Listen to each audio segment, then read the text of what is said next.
2017 menjadi salah satu tahun bersejarah dalam rangkaian proses demokrasi tanah air. Tahun ini Indonesia kembali menggelar pemilihan kepala daerah atau pilkada serentak dengan cakupan nasional untuk kedua kalinya.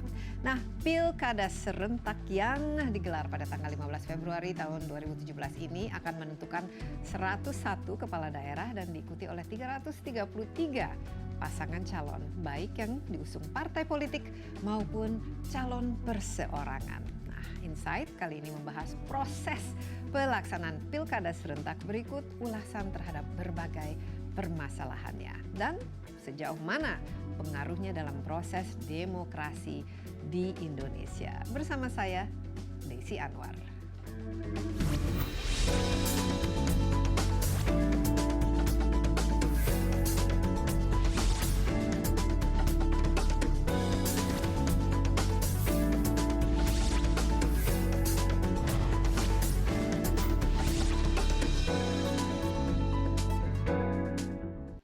Ya, tahun 2017 ini Indonesia kembali menggelar pemilihan kepala daerah serentak untuk memilih kepala daerah di tingkat provinsi, kota, dan kabupaten. Nah, berapa daerah yang akan mengadakan pilkada serentak serta berapa persisnya jumlah pasangan calon kepala daerah yang mengikuti pilkada serentak ini? Saya berikan sedikit ulasannya. Pilkada serentak dengan cakupan nasional ini pertama kali diadakan di Indonesia pada tahun 2015, persisnya tanggal 9 Desember. Ini diadakan di 32 provinsi di seluruh Indonesia. Ini berlangsung untuk 269 pemilihan kepala daerah yang terdiri dari 9 pemilihan gubernur, 30 pemilihan wali kota, dan 224 pemilihan bupati. Sementara itu, untuk tahun 2017 ini, pilkada akan dilangsungkan di 7 provinsi, di 18 kota, dan di 76 kabupaten. Dan pemungutan suara digelar pada tanggal 15 Februari mendatang. Dalam pilkada serentak ini terdapat 253 pasangan calon yang diusung oleh partai politik dan 80 pasangan calon yang maju melalui jalur perorangan. Indonesia juga akan mengadakan pemilihan umum serentak nanti masih cukup lama, yaitu pada tahun 2024 ini. Nanti ada pemilu legislatif, ya, ada pemilu presiden dan wakil presiden serta pemilu kepala daerah. Pengamanan merupakan salah satu fokus dalam pelaksanaan pilkada serentak tahun 2017 ini. Meski terdapat sejumlah daerah yang rawan terjadi kericuhan, pemerintah menjamin pilkada serentak akan berlangsung aman. Persiapan penyelenggaraan pilkada serentak 2017 terus dimatangkan. Pekan lalu, Komisi Pemerintahan DPR menggelar rapat kerja bersama Menteri Dalam Negeri, Komisi Pemilihan Umum, Badan Pengawas Pemilu, dan Kepolisian Republik Indonesia untuk membahas persiapan pengamanan pilkada serentak 2017. Menteri Dalam Negeri menjamin pelaksanaan 101 pilkada serentak akan berlangsung aman. Kementerian Dalam Negeri akan berkoordinasi dengan Kepolisian, Tentara Nasional Indonesia, KPU, dan juga Bawaslu untuk mengidentifikasi daerah rawan kericuhan pada pilkada serentak. KPU juga sama, Bawaslu juga sama, sudah mempetakan berbagai hal-hal yang kemungkinan menimbulkan kerawanan. Tapi secara keseluruhan, saya sebagai Mendagri bertanggung jawab bahwa pilkada 101 ini kami jamin akan lancar semuanya. Karena pengalaman tahun kemarin yang 269 juga hanya 1-2 daerah yang itu sedikit konflik, tapi segera bisa diatasi dengan baik. Kepala Polri, Jenderal Tito Karnavian menyatakan akan terus memonitor daerah-daerah yang rawan. Kepolisian mencatat setidaknya ada 3 provinsi yang patut diberi perhatian khusus dalam pilkada mendatang. Nanti mewaspadai provinsi-provinsi, paling tidak 3 provinsi yang kita anggap nanti kita atensi khusus, yaitu di Jakarta, Aceh, dan Papua Barat. Nah, untuk itu kita terus melakukan evaluasi 3 daerah ini, ya. Mana saja potensi kerawanan ini kita berupayakan untuk netralisir dulu sambil kita menghitung kekuatan kita yang untuk kita kerahkan ke 3 daerah ini. Saya kira itu. Pada bulan Agustus 2016, Badan Pengawas Pemilu merilis Indeks Kerawanan Pemilu pada Pilkada 2017 yang digelar di 101 daerah. Dari 7 provinsi dan 94 kabupaten kota yang akan menggelar pilkada dibagi menjadi 3 kategori kerawanan, yakni rawan rendah, rawan sedang, dan kategori rawan tinggi. Berdasarkan kategori tersebut, ada 3 daerah dengan tingkat kerawanan tinggi yaitu Papua Barat, Aceh, dan Banten. Sementara 4 daerah lainnya yaitu Sulawesi Barat, DKI Jakarta, Kepulauan Bangka Belitung, dan Gorontalo masuk dalam kategori kerawanan sedang. Dari indeks kerawanan ini diharapkan bisa diantisipasi dengan langkah-langkah preventif agar pilkada serentak pada 15 Februari 2017 tetap berlangsung aman dan lancar. Agus Firmansyah, CNN Indonesia.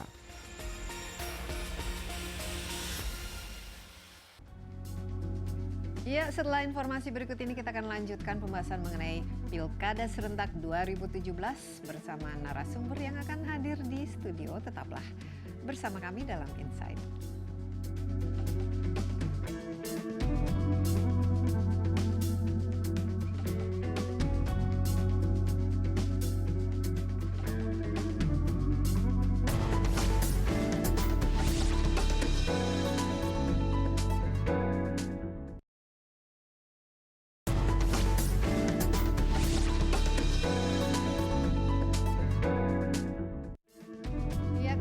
Insight setelah Pilkada serentak dengan cakupan nasional pada tahun 2015. Tahun ini Indonesia kembali menggelar Pilkada serentak di 101 daerah di seluruh Nusantara. Nah, seperti apa pelaksanaan Pilkada serentak kali ini dan apa saja kendala yang kalau ada akan dihadapi. Untuk membahasnya saya sudah ditemani oleh Komisioner Komisi Pemilihan Umum atau KPU Ferry Kurnia Rizkiansyah. Halo Bung Ferry, apa kabar? Baik. Ya, selamat tahun baru ya, dan 2016 sudah berlalu, mudah-mudahan 2017 akan berlalu dengan aman dan sejahtera. Amin, apalagi nanti pada tanggal 15 Februari kita akan ada kan yang namanya Pilkada serentak untuk kedua kalinya. Terakhir kita pada bulan Desember tahun 2015 ya, dan lumayan aman ya. Alhamdulillah. Oke, Bung Ferry, ini kan sebenarnya kan eksperimen demokrasi yang luar biasa cakupannya, apalagi kalau di Indonesia dengan jumlah provinsi 39, begitu banyak kabupaten, kota, dan luasnya Nusantara kita. Mungkin perlu kita ingatkan kembali ya, apa sih benefitnya sebenarnya mengadakan pilkada secara serentak? Karena ini kan memerlukan fokus pada waktu yang sama, biaya, persiapan, logistik, dan lain sebagainya itu yang luar biasa kan? Ada banyak hal yang memang bisa didapat dari pilkada serentak. Salah satunya adalah terkait soal siklus pemilu. Jadi kita dalam proses demokrasi, proses konsultasi yang memang ada, bagaimana kita membangun siklus pemilu. Jadi nantinya tidak secara berserakan kita mengadakan aktivitas pemilu, baik itu pilkada ataupun pemilu nasional, tapi itu bisa dikelola dalam 5 tahun. Misalnya nanti ketika pada waktu 2024 setelah selesai proses ini secara serentak secara nasional berbarengan, itu bisa jadi ada dua pemilu, ada pemilu nasional, ada pemilu lokal yang ada. Nah, ini proses ini sedang bertahap menuju ke arah sana. Ini pertama yang menjadi penting. Yang kedua, juga keterkaitan dengan soal aktivitas yang dilakukan dalam proses melakukan pemerintahan. Itu juga kan berefek dari hasil pemilu yang ada. Jadi bagaimana nanti tata pemerintahan yang ada ini dikelola dengan baik. Yang ketiga terkait dengan soal pelaksanaan pilkada dengan efektif dan efisien. Nanti proses yang memang terkait dengan aktivitas pilkadanya ini bisa jadi satu hal yang sangat efisien seperti itu. Jadi pilkada itu memang betul-betul murah, betul-betul bisa mengena kepada seluruh masyarakat secara serempak, dan itu tidak menjadi problem apapun. Ya, itu. Jadi saya lihat ini juga masalah efisiensinya itu sangat penting supaya nanti tiap tahun tidak ada tenaga-tenaga yang kita kuras hanya khusus untuk memikirkan untuk pilkada. Jadi paling tidak hanya sekali dalam 5 tahun itu sendiri. Tapi ini kan berarti memerlukan database yang betul-betul baik. Sementara ini sampai saat ini kita masih memiliki permasalahan misalnya dalam database, pendaftaran, iktp dan lain sebagainya. Bagaimana, Bung Ferry? Memang ini menjadi salah satu hal yang perlu kita benahi untuk lanjutannya. Jadi ada poin yang sangat penting dalam aktivitas pilkada nanti secara serentak keseluruhan adalah bagaimana data pemilih itu betul-betul bisa dimutakhirkan secara berkelanjutan. Jadi tidak berkali lagi. Setiap ada pilkada dimutakhirkan, setiap ada pilkada dimutakhirkan. Itu kan sangat tidak efektif. Tapi ketika misalnya ini sudah berlangsung secara serentak, maka proses data berkelanjutan ini terus kita upayakan. Itu pertama. Yang kedua, dengan adanya KTP elektronik itu sendiri, ini kan menunjang. Bayangkan kalau 100% data penduduk itu sudah masuk data elektronik, kita tidak perlu lagi yang namanya proses pemutakhiran, tinggal nanti berkelanjutan saja. Yang datang, yang keluar, tinggal diupdate saja, yang datang, keluar, yang meninggal atau yang lahir misalnya seperti itu kan tinggal bagaimana mekanisme itu dimasukkan dalam database pilkada. Ini yang memang harus kita upayakan ke depan. Nah, ini sebenarnya kan dari dulu menjadi masalah, apalagi di Indonesia ya, cara sensusnya mungkin itu kan masih belum sangat sempurna, apalagi kita masih belum online. Saat ini masih belum sempurna online, tapi bagaimana persiapan khusus untuk tanggal 15 Februari ini berkaitan dengan 15 ini memang sudah mendekati, ya kalau tidak dikatakan sempurna ya, sekali belum 100% kan, kalau tidak salah masih ada sekitar 70.000 ya warga ada yang beberapa belum terdata. yang memang terkait dengan masalah iktp atau KTP elektronik sendiri. Misalnya ada beberapa daerah yang memang tidak punya KTP elektronik, tapi ini sudah bisa diselesaikan dengan surat keterangan yang ada. Jadi mudah-mudahan ini tidak menjadi ajang untuk mobilisasi yang ada. Nah, kita harus perhatikan itu supaya nanti KTP elektronik yang memang tidak bisa dibuatkan, ada surat keterangan, dan surat keterangan itu menjadi bagian untuk proses melakukan aktivitas. Oke, kalau secara teknis bagi mereka yang tinggal di daerah-daerah yang provinsinya atau daerahnya melakukan pilkada, apa yang harus dilakukan supaya memastikan nama mereka dalam daftar dan pada hari hanya bisa datang ke tempat dan hak suaranya itu bisa dipakai? Iya, harus betul-betul dipastikan bahwa nantinya si petugas itu mengirimkan surat pemberitahuan atau model C6 kalau nama kami seperti itu, dan dipastikan juga para pemilih proaktif untuk melihat di DPT-nya, di kelurahan, atau kan bisa mengakses di Pilkada KPU Go ID. Jadi itu bisa secara langsung melihat apakah memang kita terdaftar atau tidak.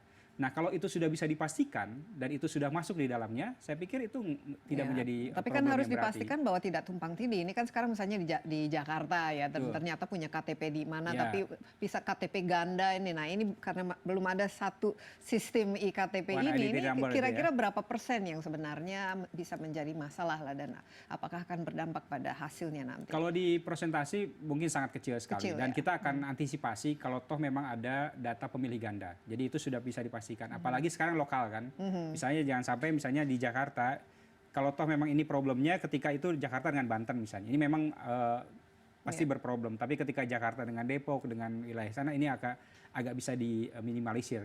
Tapi tetap kita antisipasi.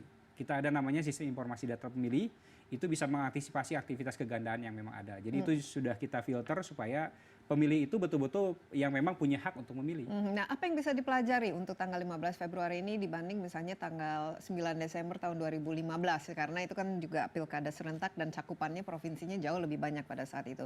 Jadi harusnya lebih sempurna, lebih efisien. Harus lebih sempurna. Kecuali mungkin untuk beberapa daerah. Iya, tapi walaupun DKI sekarang menjadi sorotan misalnya. Tapi kita bicara teknis dulu ya.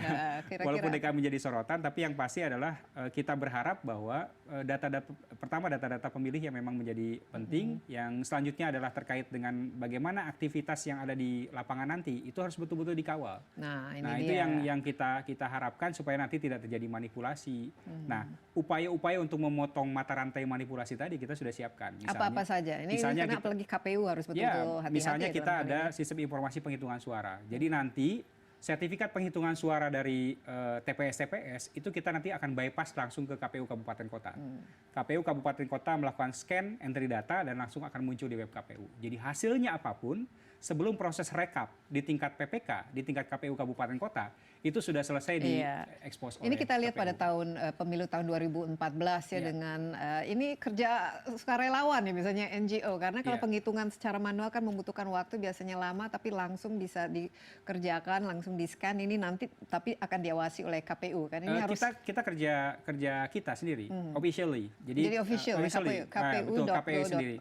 Jadi dilakukan oleh penyelenggara sendiri. Jadi penyelenggara teman-teman operator yang ada di kabupaten kota, provinsi yang nanti akan melakukan ya, dan biasanya kan sensitif nanti. Wah, apakah mudah-mudahan tidak. Sah atau karena tidak? Kita punya pengalaman 2014, 2015 yang sangat maksimal. Dan nanti pasti juga media akan mengawasi dan mungkin melakukan quick count dan lain sebagainya. Tapi apa yang kira-kira bisa diantisipasi khususnya dari pihak KPU? Apa-apa saja yang menjadi catatan yang perlu istilahnya supaya memastikan bahwa memang itu aman, tidak ada intimidasi, tidak ada biasanya kan apa serangan fajar dan Ya, lain sebagainya. Ini yang pengawasan ini kan penting sekali. pengawasan ya, ini Pak penting sekali. Bung Tapi yang Ferry. pasti bahwa kita sangat berharap kepada teman-teman kita di penyelenggara tingkat bawah adalah taat azas, taat aturan. Itu saja yang memang menjadi penting. Dan itu juga tidak hanya mengena kepada kita sebagai penyelenggara, kepada peserta pun mereka juga harus taat aturan. Kalau ini dilakukan dengan baik, saya meyakini konflik itu tidak akan ada. Jadi apapun misalnya ketika terjadi dispute di tingkat TPS, ada soal penghitungan yang salah, kan selesaikan saja di tingkat TPS. Iya, dan ini Tidak perlu menjadi gunung es di tingkat Mahkamah Konstitusi misalnya seperti itu. Selesaikan di ya tingkat bagusnya TPS. ini kan TPS ini sel-sel lah istilahnya. Betul. Jadi tidak nanti jadi bisa bertumbuk. dikontrol. Ada kadang-kadang kan dari RT RW-nya juga mereka kenal satu sama lain. Jadi sehingga bisa Dan yang pasti adalah ketidakjujuran itu bisa lah dikurangi. betul. Dan yang pasti adalah partisipasi masyarakat. Ini sangat penting sekali untuk mengawal proses pilkada yang Iya, kita berkualitas. istirahat sebentar Bung Ferry, tapi kita akan lanjutkan setelah yang berikut ini. Pembahasan mengenai permasalahan dalam Pilkada serentak tahun 2017 bersama Insight.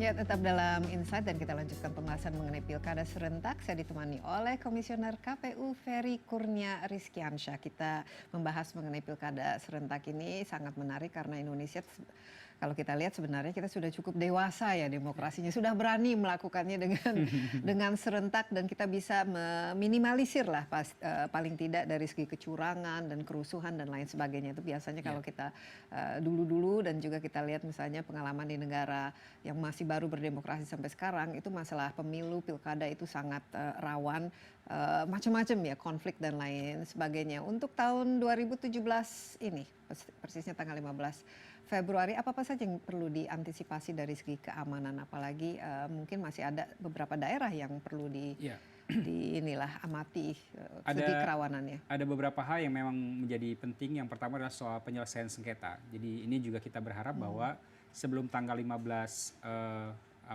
Januari ini, mudah-mudahan kita sudah selesaikan seluruh sengketa yang ada sehingga di situ ada kepastian hukum. Itu pertama. Yang kedua, tentunya kita berharap bahwa urusan logistik juga yang memang juga penting. Nah, ini dia itu logistik ini bagaimana? Bisa sampai ke daerah-daerah tujuan minimal sampai di TPS-TPS itu H-3 sebelum tanggal 15 Februari ke depan. Yang memang harus kita antisipasi adalah misalnya di Papua. Ada 6 daerah di pegunungan yang memang juga harus kita antisipasi dari sangat segi jauh. dan dari juga sisi cukup rawan transportasi, ya distribusi ini harus betul-betul mendapat pengawalan yang baik. Jadi itu hal yang terpenting.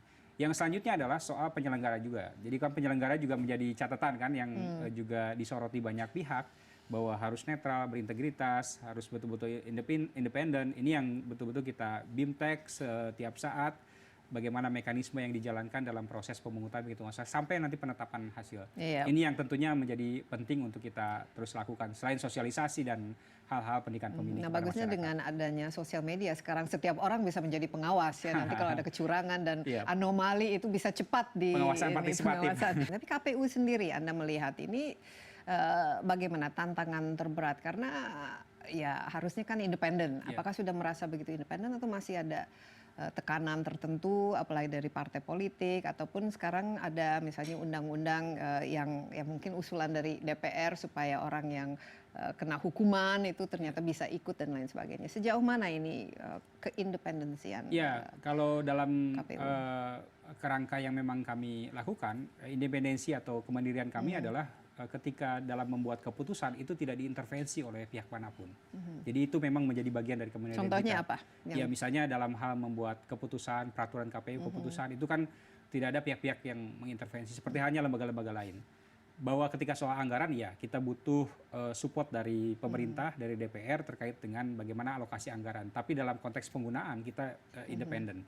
Nah, terkait dengan itu kita sekarang sedang juga melakukan judicial review khusus kepada pasal 9A nah, yang itu ada. kira-kira apa yang kalau kita lihat ya contohnya ya salah satu yang ini kan pilkada gubernur DKI ini kan syarat dengan macam-macam ya apalagi dengan ada kasus gubernur incumbentnya sekarang. Ya, jadi idealnya seperti apa? Ya, jadi idealnya kita dalam hal melakukan aktivitas untuk merumuskan peraturan KPU, tentunya kita berdasarkan norma yang ada dalam undang-undang. Jadi kita tetap mengacu seluruhnya pada norma yang ada dalam undang. Ya, itu masih diperbolehkan. Masih diperbolehkan. Ya, tapi ringan, gitu. dalam konteks konsultasi, kita juga melakukan konsultasi publik. Kita kepada partai, kepada NGO, kepada masyarakat kita ada konsultasi publik. Jadi sebenarnya tidak menjadi problem. Tapi ketika konsultasi yang dilakukan ke DPR, pemerintah, dan itu sifatnya mengikat, itu yang menurut kami itu menjadi bagian yang sedikit mengganggu independensi kita. Ya, jadi ini yang memang harus kita perbaiki melalui mekanisme konstitusional yang memang. Tapi judicial review ini nanti ini kan pilkadanya kan Februari, taruhlah memerlukan waktu, ini akan bisa mengubah hasil dari pilkada itu sendiri.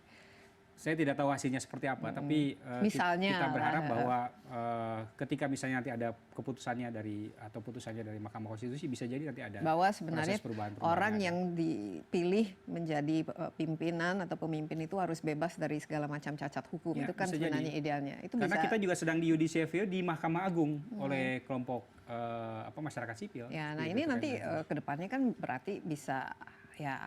Apalagi pilkada daerah sering terjadi konflik, rusuh dan lain sebagainya. Bagaimana mengantisipasinya, Ferry? Ya, jadi kita berharap bahwa dengan kondisi seperti itu, proses yang ada itu menjadi catatan untuk perbaikan-perbaikan ke pilkada yang 2018 atau pilkada selanjutnya. Nah, kita ketahui misalnya putusannya seperti apa, itulah yang nanti akan menjadi landasan ketika kita nanti akan lakukan seperti itu. Saya lihat ini kan sekarang masa kampanye dan spanduk-spanduk itu kan juga iklan-iklan yang dipasang ya di media itu jauh lebih tertib ya. Ya, mungkin, kita atur. Jadi lebih diatur, dibuat ya? oleh KPU, tapi ada sebagian juga dibuat oleh pasangan calon. Jadi kita atur supaya prinsip kampanye itu adalah kampanye dialogis, kampanye terbuka, kampanye yang memang menyentuh langsung kepada masyarakat. Itu yang kita lakukan. Bawa alat peraga, bahan kampanye itu kan alat penunjang saja. Ini mencerminkan apa? Apakah berarti bahwa masyarakat juga sudah, kalau dulu kan pakai t-shirt, ini naik mobil, naik truk dan lain. Sekarang dan malah nggak ada yang spanduk baliho itu dulu penuh sekali. Yeah. Ini masyarakat bisa jadi masyarakat sudah mulai dewasa untuk menangkap visi misi programnya, dan sekarang pasangan calon tim kampanye juga sudah mulai melihat bahwa dengan turun ke lapangan ini menjadi salah satu hal yang sangat efektif untuk menjaring preferensi masyarakat. Nah, terakhir biasanya politik uang, karena money politics ini ya apalagi di Indonesia ini kan syarat lah istilahnya dan merupakan bagian dari budaya. Ini masih sangat kelihatan, masih menjadi masalah, dan bagaimana? Bisa KPU jadi ini menjadi masalah, dan walaupun demikian kan sekarang Bawaslu diperkuat mekanisme penanganan perkara untuk money politik. Jadi ada unsur yang kita namakan di hukuman administrasi. Jadi tidak hanya pidana yang memang menjadi bagian yang selalu dilakukan, tapi secara administrasi pun bisa ditangani. Jadi pasangan calon yang terbukti secara terstruktur masif sistematis melakukan money politik, maka dia bisa dibatalkan pencalonannya. Iya. Itu yang kita harapkan. Dan juga sengketa-sengketa nanti ke depannya juga harus diselesaikan. Nah, kita harapkan pilkada serentak nanti tanggal 15 Februari ya berjalan dengan lancar, dengan aman, tidak ada masalah, dan juga dari segi logistik semua on time, dan setiap orang yang memiliki hak untuk memilih, mereka menggunakan haknya, ya. Amin, mudah-mudahan. Ya, terima kasih banyak, Ferry. Banyak pekerjaan di hadapan Anda dan teman-teman Anda. Ya, sejauh mana efektivitas pelaksanaan pilkada serentak dan juga bagaimana dinamika politik lokal ya terkait pemilihan kepala daerah. Kita akan bahas sesaat lagi bersama narasumber lainnya.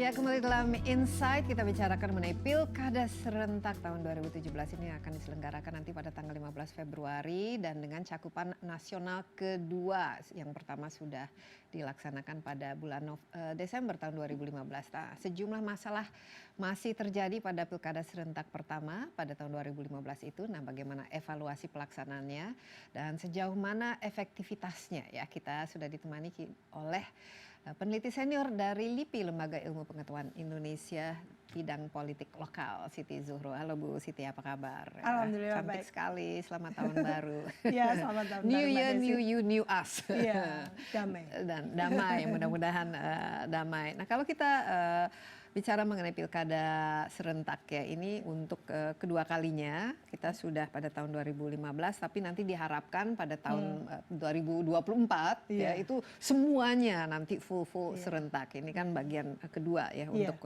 menyelesaikan sisa-sisa Pilkada serentak tahun 2015 yang belum selesai. Bu Siti sendiri melihat perkembangan Indonesia sebagai kita sudah reformasi tahun 98, sudah biasalah sekarang dalam proses pemilihan pemimpin daerah itu sendiri. Ada kemajuankah baik dari sikap masyarakat itu sendiri dalam menyikapi pilkada, apa yang mereka cari dalam seorang pemimpin dan juga dari elit-elit politiknya selama 18 tahun ini kita berdemokrasi. Nah, bagus sekali.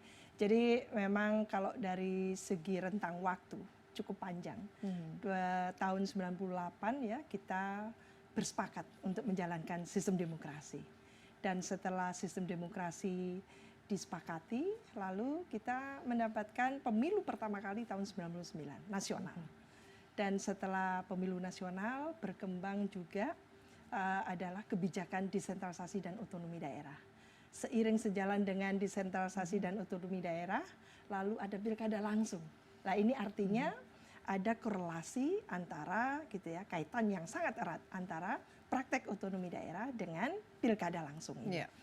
Dan tercatat sejak katakan ya 2001 kita melaksanakan desentralisasi dan otonomi daerah, 2005 setelah 2004 Pilpres langsung kita melaksanakan pilkada langsung 2005. Dari 2005 Juni 2005 sampai 2015 yang lalu tercatat sekitar 1.300 pilkada. Luar biasa ya. Luar biasa. Pilkada langsung di provinsi, kabupaten dan kota. Dan semua relatif damai ya dan tidak mostly mostly. ada memang letupan, kerusuhan. Tapi secara konflik. keseluruhan dengan jumlahnya begitu banyak daerah kita. Betul. Hanya substansi yang kita sedang pikirkan karena lalu kita masih dalam tataran demokrasi lokal yang prosedural gitu. Nah, kita ingin dari waktu ke waktu konsolidasi demokrasi atau deepening demokrasi ya dengan nilai-nilai demokrasi yang semakin melembaga itu betul-betul terwujud dalam tiap pilkada. Ini yang kita sedang struggling hard gitu ya, memperjuangkan. Tapi ada peningkatan dari setiap pilkada yang dilaksanakan. Maksudnya tidak ada kemunduran atau justru ya ditakutkan mungkin kembali terhadap kepada primordialisme misalnya di mana daerah itu juga mungkin ketika mereka mencari seorang pemimpin itu jangan-jangan bukan substansinya tapi lebih ke wujudnya, baju luarnya seperti apa, apakah sama dari bentuk etnisitas, kepercayaan, agama dan lain sebagainya itu masih penting. Poin ini krusial menurut saya. Poin ini krusial sekali. Oleh karena itu memang demokrasi Indonesia dalam konteks demokrasi Indonesia itu yang mengedepan adalah pembelajaran sebenarnya. Jadi proses learning by doing yang menurut saya tidak mudah. Oleh karena itu kita sadar ini proses transfer pengetahuan, transfer knowledge, transfer nilai-nilai, bagaimana satu demokrasi yang lebih substantif, lebih berkualitas gitu ya, juga dipahami oleh masyarakat luas. Tentunya kita berharap melalui sistem multipartai banyak. Nah, kita memang belum terlalu bergembira gitu ya, belum terlalu puas ya tentunya dengan hasil selama ini karena ternyata dari 1.300 pilkada itu kecenderungan untuk menyimpangkan, kecenderungan untuk berperilaku distortif dari setiap tahapan yang dilalui itu besar sekali, sehingga ada sengketa pilkada di Mahkamah Konstitusi, tidak sengketa fisik tapi sengketa tidak mau mengakui kemenangan yang lain lah, itu antara lain. Ini Dan yang itu sangat menghambat dan juga sangat menghambat karena lalu pelantikan itu terhambat oleh katakan itu ya, oleh pihak atau calon dan tim suksesnya yang tidak sama sekali tidak mau menandatangani. Lah ini kan mengada-ngada lah. Sejak 2015 menurut saya ada kecenderungan agak positif sehingga sengketa tadi itu bisa diminimalisasi sedemikian rupa. Karena apa? Karena Mahkamah Konstitusi memberikan persentase terhadap katakan gitu ya, kecenderungan yang mungkin saya lupa persisnya, intinya tidak berlaku gitu ya, bahwa daerah-daerah yang asal tidak setuju saja dengan kemenangan pasangan lain itu lalu dibawa ke Mahkamah Konstitusi. Lah ini tidak diproses oleh Mahkamah Konstitusi sehingga jumlahnya kemarin relatif sedikit, persentasenya itu tidak terlalu banyak dibanding dengan dulu ada 1000 gitu sengketa dan sebagainya. Nanti habisnya di ini saja, di meja hijau saja. Jadi intinya apa yang ingin saya katakan adalah sebenarnya kita mengharapkan bahwa kematangan, kedewasaan gitu ya, konsolidasi demokrasi itu juga di-trigger oleh partai politik dan civil society kita. Nah, menurut Bu Siti, civil society dan partai politik apakah sudah ada kematangan yang bisa dicatat khususnya dari siapa-siapa yang mengajukan diri menjadi calon, misalnya calon pemimpin daerah itu sendiri, dan juga mungkin ya kita lihat di beberapa tempat biasanya orangnya itu saja, dan di politik yang sifatnya dinasti lah nanti terus kemudian istrinya atau kemudian saudaranya dan lain sebagainya, ini kan masih ada ya kecenderungan seperti itu. Jadi apa yang dicerminkan di dalam seperti ini? Tantangannya Mbak Desi memang tidak kecil. Tantangan untuk melalui proses demokrasi atau yang disebut demokratisasi ini tidak kecil. Tantangan dari nilai-nilai untuk menarik ya, bahwa patronase, kolutisme, nepotisme gitu ya. Dan ini sangat berkaitan dengan money politics juga kan akhirnya. Nah, ini masih menjadi salah satu ancaman yang paling dikhawatirkan. Paling besar. Termasuk kekhawatiran kita terhadap yang namanya politik transaksional melalui katakan gitu ya, mahar politik gitu kan. Mahar politik karena tidak ada makan siang gratis. Ya, ini ya termasuk. Bagaimana memutus mata rantai politik transaksional dan vote buying ini dalam setiap pilkada, khususnya pilkada 2017 yang akan berlangsung Februari nanti ini. Nah, kita kan ada sekarang dari segi perangkat pembiayaannya ini kan sudah istilahnya tidak bisa lah sekarang satu partai yang besar bisa dengan jumlah dana dan banyak resource ya, sumber-sumber dayanya mereka keluarkan, itu kan jadi tidak fair. Sekarang ada keinginan untuk lebih semua on the level playing field. Ini harusnya kualitasnya jauh lebih baik ya dari segi money politics, harus berkurang kan. Yang dalam poin itu kita cukup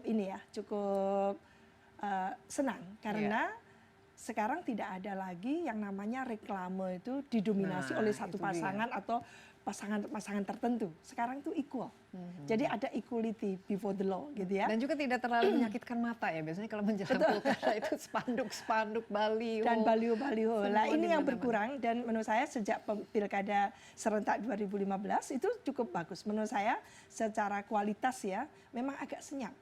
Dampaknya senyap karena memang politik itu biasanya agak berisik lah.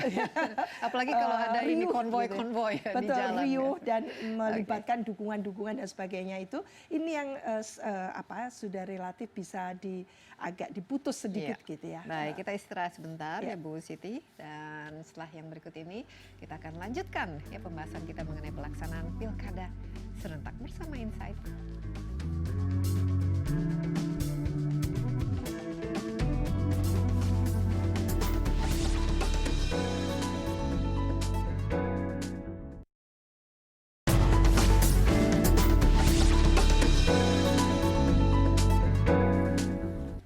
Ya, kita lanjutkan pembahasan mengenai pilkada serentak. Saya ditemani oleh peneliti senior Lembaga Ilmu Pengetahuan Indonesia di bidang politik lokal, Siti Zuhro. Tadi Bu Siti Zuhro sudah bercerita sedikit mengenai kematangan ya proses demokrasi di Indonesia, dan lumayan cukup matang, tapi kadang-kadang saking matang juga sangat cukup sophisticated, apalagi kalau bicara mengenai money politics dan politik uang yang biasanya sering mewarnai ya pemilu, khususnya pilkada kita. Nah, Indonesia ini oke, kalau dari segi logistik mungkin agak lebih mudah lah. Tadi saya sudah bicara dengan KPU dengan persiapan yang istilahnya lebih teknis lah. Nah, ini lebih ke tujuannya kan sebenarnya otonomi daerah itu untuk menghasilkan kualitas pemimpin-pemimpin daerah yang bisa memajukan daerahnya masing-masing. Sementara Indonesia kan memiliki begitu luas, dengan masing-masing daerah memiliki kekhasannya sendiri, kekuatannya sendiri, masalahnya itu sendiri. Bu Siti sendiri melihat pemetaan ya di Indonesia ini seperti apa, dan apakah ini bisa dicerminkan dalam pilkada-pilkada yang selama ini dilakukan di daerah-daerah tertentu? Jawa pasti beda lah misalnya dengan Sumatera yang sangat berbeda dengan di sebelah timur gitu. Dengan karakteristik daerah-daerah dari Sabang sampai Merauke. Jadi ada daerah-daerah yang memang memiliki sumber-sumber yang cukup ya, sumber daya alamnya yang cukup gitu ya. Ada daerah yang memiliki sumber daya manusianya yang cukup juga gitu. Tapi ada daerah yang tidak memiliki dua-duanya gitu ya. Nah, oleh karena itu inilah sebetulnya kebinekaan Nusantara kita yang harus dikelola dengan cukup baik. Dan thanks God gitu ya, kita memiliki NKRI, jadi unitary state kita. Dalam konteks unitary state, praktek untuk otonomi daerah tetap saja prakteknya tidak lain tidak bukan tujuan yang paling utama dari otonomi daerah, bagaimana membangun daerah-daerah tadi supaya maju dengan memunculkan klaster-klaster ekonomi baru. Dari Sabang sampai Merauke. Nah, ini biasanya kan kuncinya adalah pemimpinnya yang dipilih. Nah, oleh karena itu didorong daerah yang dianggap daerah itu memahami betul gitu ya tentang potensinya, memahami kebutuhannya dan sebagainya. Oleh karena itu silahkan sekarang daerah memiliki keleluasaan untuk memilih calon kepala daerahnya langsung oleh masyarakat, oleh rakyat. Bu Siti sendiri melihat setelah begitu lama kita bereksperimen dengan demokrasi ini, semakin sampai saat ini itu semakin baik. Apakah pemimpin-pemimpin yang mereka yang lahir lah dari daerah mereka itu sendiri kan, apakah ini tercermin ya dalam kepemimpinan yang memang bijak, yang bisa menghasilkan kekayaan untuk daerahnya masing-masing, atau justru kita harus memberikan satu gambaran yang proporsional ya. Jadi ada daerah yang dimana melalui pilkada langsung tadi sungguh-sungguh mampu memunculkan sosok kepala daerah yang betul-betul inovatif, kreatif gitu ya, dan mampu memberdayakan masyarakatnya, membangun bersama gitu ya dengan rakyat tanpa menimbulkan hiruk pikuk, konflik dan sebagainya gitu ya. Tapi tak sedikit juga daerah yang mendapatkan kepala-kepala daerah tidak hiruk pikuk tapi tidak maju juga kan gitu.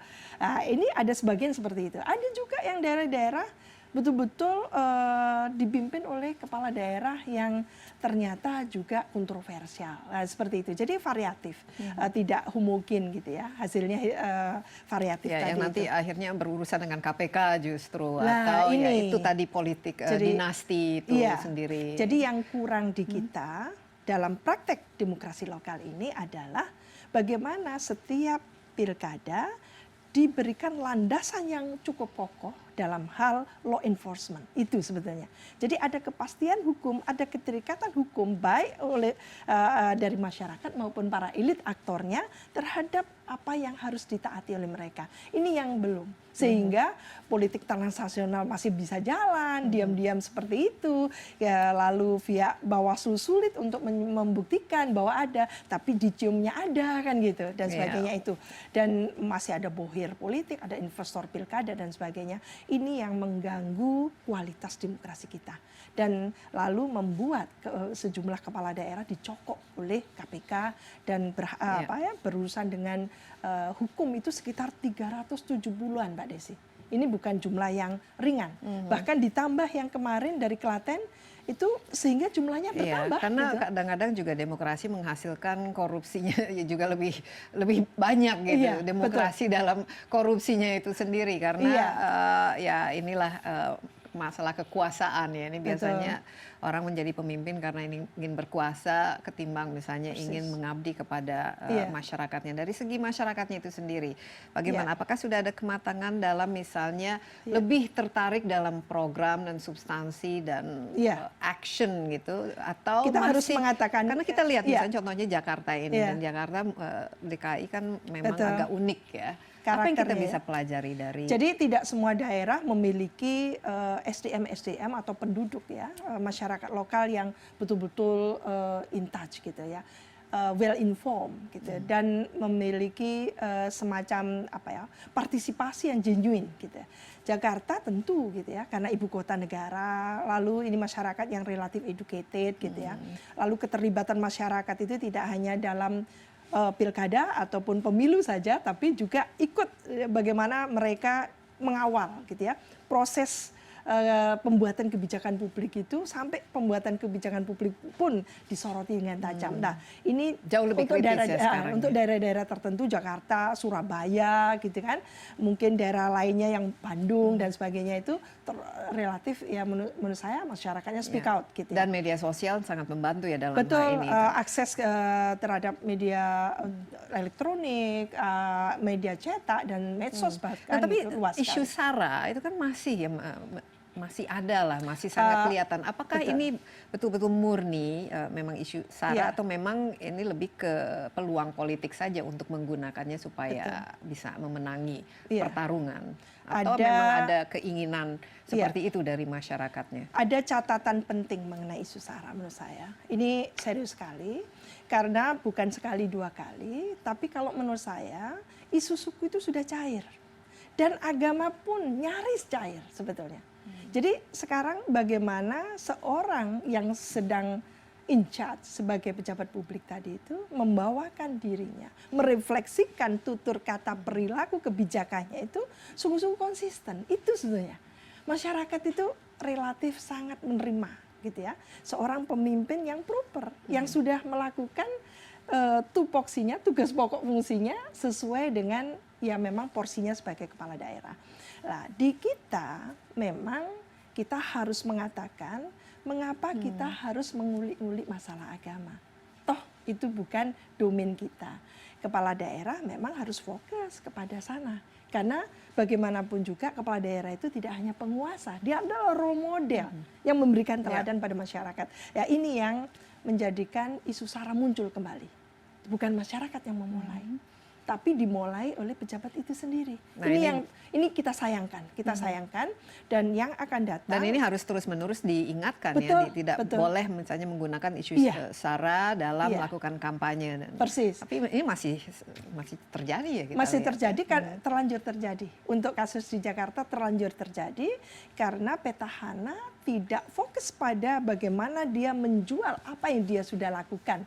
Kan banyak sekali itu kosakata untuk menjual apa yang sudah dilakukan, ketimbang dia harus merujuk pada, mengacu pada pasal ayat-ayat suci Al-Quran. Jadi menurut saya itu yang jangan, karena itu sudah ayat suci Al-Quran sudahlah. Gitu kan, dan ini mungkin pelajaran ya bagi kita juga berdemokrasi, tapi kita tidak boleh bermain-main dengan demokrasi. Kalau salah sedikit, menyimpang sedikit jalan kita kan bisa inilah konflik yang terjadi. Ya. Nah, di Indonesia sendiri ada beberapa daerah yang dikatakan cukup rawan lah. Tadi sudah disebutkan misalnya yang jelas seperti Papua karena jauh dan juga potensi konfliknya, di Aceh dan beberapa tempat. Bagaimana Bu Siti melihat apakah semakin lama semakin berkurang misalnya daerah-daerah yang potensi konflik rawan, dan apa secara teori Mbak Desi, dengan demokrasi itu konflik itu seharusnya menurun. Karena apa? Sudah dimediasi, sudah ada channeling, sudah ada sarana wahana.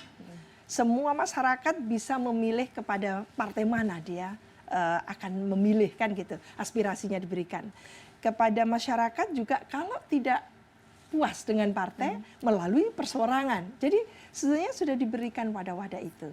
Nah, masalahnya menurut saya sebetulnya bagaimana demokrasi di Indonesia itu dilaksanakan dengan betul-betul tentunya gitu ya, konsisten.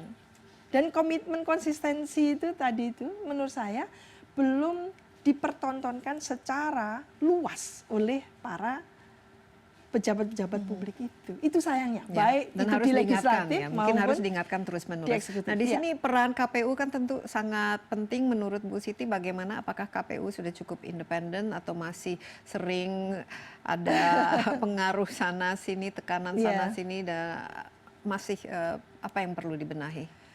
Sebagai penyelenggara pemilu dan pilkada, menurut saya memang sebetulnya pekerjaan Bawaslu jauh lebih berat.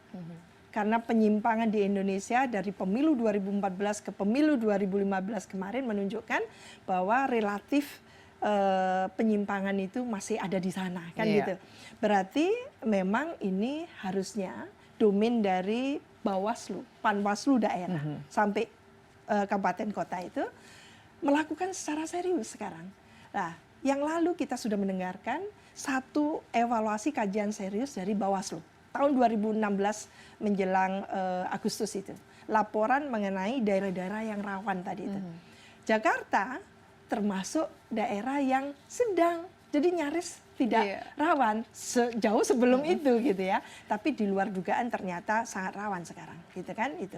Jadi menurut saya Bawaslu ini yang harus betul-betul menjalankan tugasnya. Sekarang ini ditambahi ya otoritas dari Bawaslu, siapapun calon di pilkada dan tim suksesnya termasuk yang melanggar gitu akan didiskualifikasi ketika fakta-fakta hukumnya ada. Kan Nah, gitu. ini ada yang menarik mengenai siapa sih yang berhak misalnya mengikuti proses ini. Misalnya kalau sudah terpidana, ya idealnya kita mencari seorang pemimpin yang tidak ada cacat hukum sama sekali. Tapi katanya kalau misalnya pidananya ringan atau masa percobaan itu masih bisa kan mencalonkan diri. Bu Siti sendiri menurut pandangan Anda, apa kira-kira ini dilihat apa?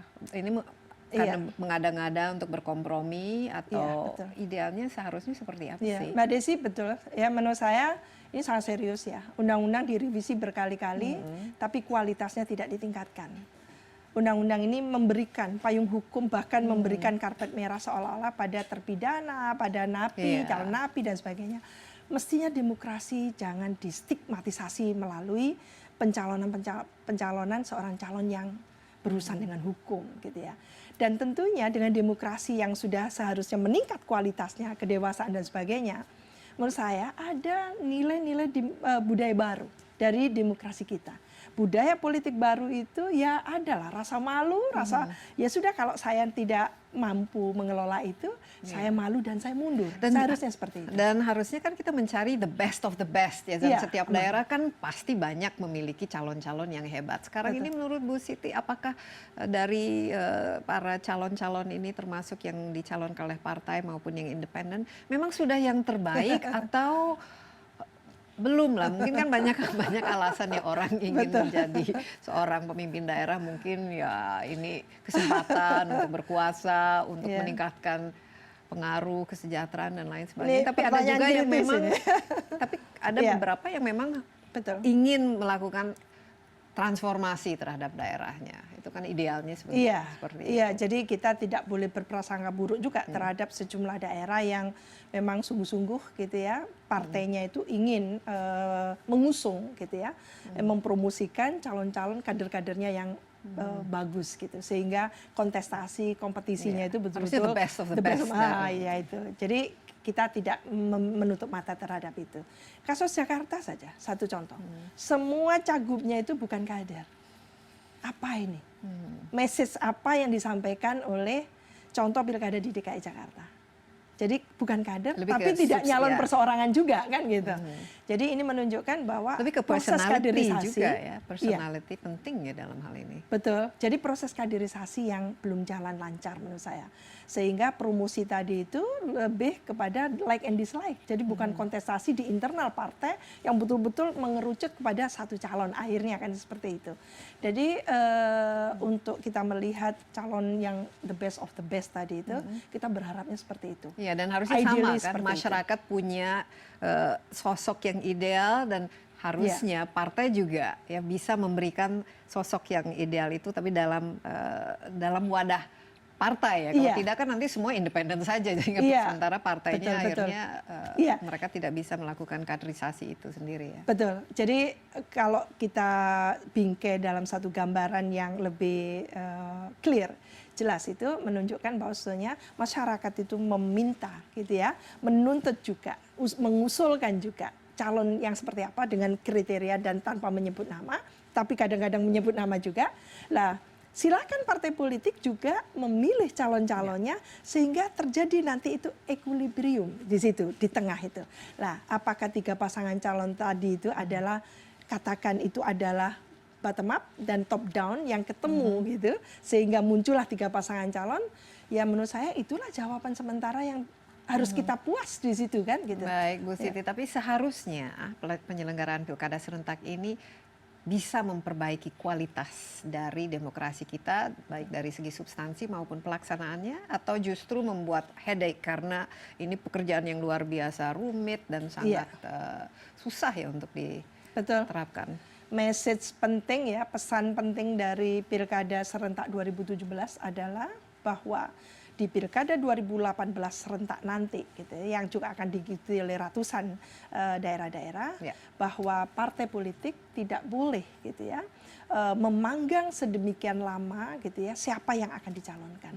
Jangan terulang kembali contoh yang ada di DKI. Jadi ada fait accompli yang luar biasa dari partai-partai khususnya yang bisa mendominasi atau yang bisa menentukan calonnya, sehingga masyarakat itu hanya di fait accompli dengan pilihan-pilihan dari partai politik. Dan bukan orang-orang yang terbaik ya. Betul. Akhirnya ya ada keterpaksaan seolah-olah pasangan yang dijodohkan karena terpaksa, karena spontan gitu ya, dijodohkan karena ya apa ya, bukan karena hitung-hitungan kepentingan politik ya, betul, bukan kepentingan masyarakat maupun track record atau dari hasil ini kerja mereka ya. Betul. Terima kasih banyak Bu Siti, tapi Indonesia ya lumayan, kita berdemokrasi sudah lumayan ya, cukup matang, luar biasa, dan kalau kita banding dengan negara-negara lain yang masih sering ya ada konflik dan tipu-tipu dan lain sebagainya, kita sudah semakin lama semakin membaik ya. Kritik hanya untuk bagaimana kita memperbaiki kualitas yang akan datang. Iya, salah satu adalah dengan mengadakan pilkada serentak seperti itu ya. Memang pemilihan kepala daerah ini merupakan langkah awal ya untuk membangun akuntabilitas pemerintahan di tingkat provinsi hingga kabupaten dan kota. Nah, pilkada juga menjadi ajang untuk menghasilkan pemimpin daerah yang berkualitas melalui seleksi dan kompetisi yang fair dan jujur. Tidak hanya menggelar pilkada secara serentak, pemerintah juga harus mengawasi pelaksanaan pilkada mulai dari tahap awal hingga tahap penghitungan suara. Dan penyelenggaraan pesta demokrasi yang sukses tidak hanya menjadi tanggung jawab pemerintah, tapi juga kita seluruh lapisan masyarakat untuk berpartisipasi memilih pemimpin yang amanah. Jadi harus ya kita memberikan suara kita. Ya, demikian insight untuk kali ini. Jangan lupa insight besok bersama saya Desi Anwar. Sampai jumpa. Bye bye.